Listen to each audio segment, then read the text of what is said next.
Hi, here I am in San Francisco, and the best way to describe this place is that there is an omnipresent sense of expectation.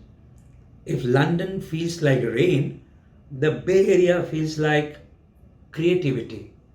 But we should not be surprised. This is what happens when you pack creative people together densely.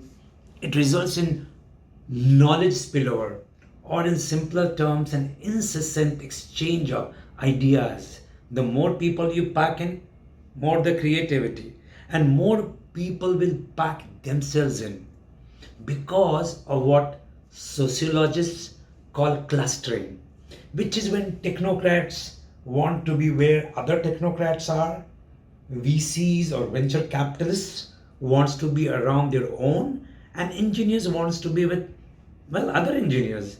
And suddenly you have a place that is overflowing, teeming with ideas.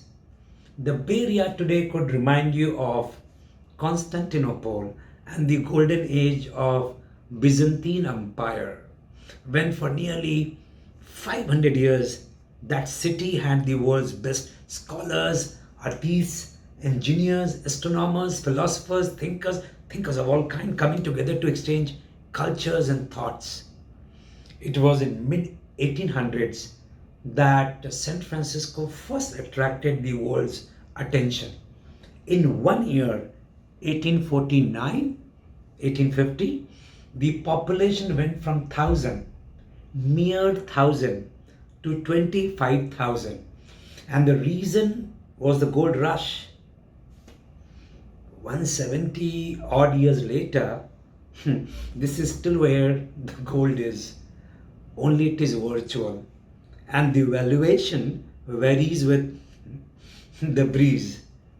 San Francisco, by the way, was the first to see the transistor, and one of the first hosts of ARPANET, the home of numerous software and internet services, and the first home to VCs. In 1980, Apple had its 1.3 billion IPO, and since then, as you and I know, there has been no looking back.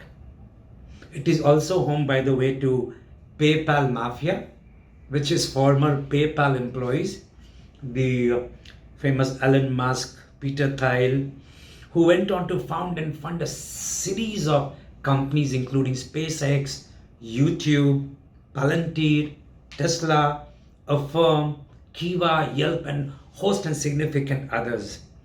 Now you see what I meant by knowledge spillover.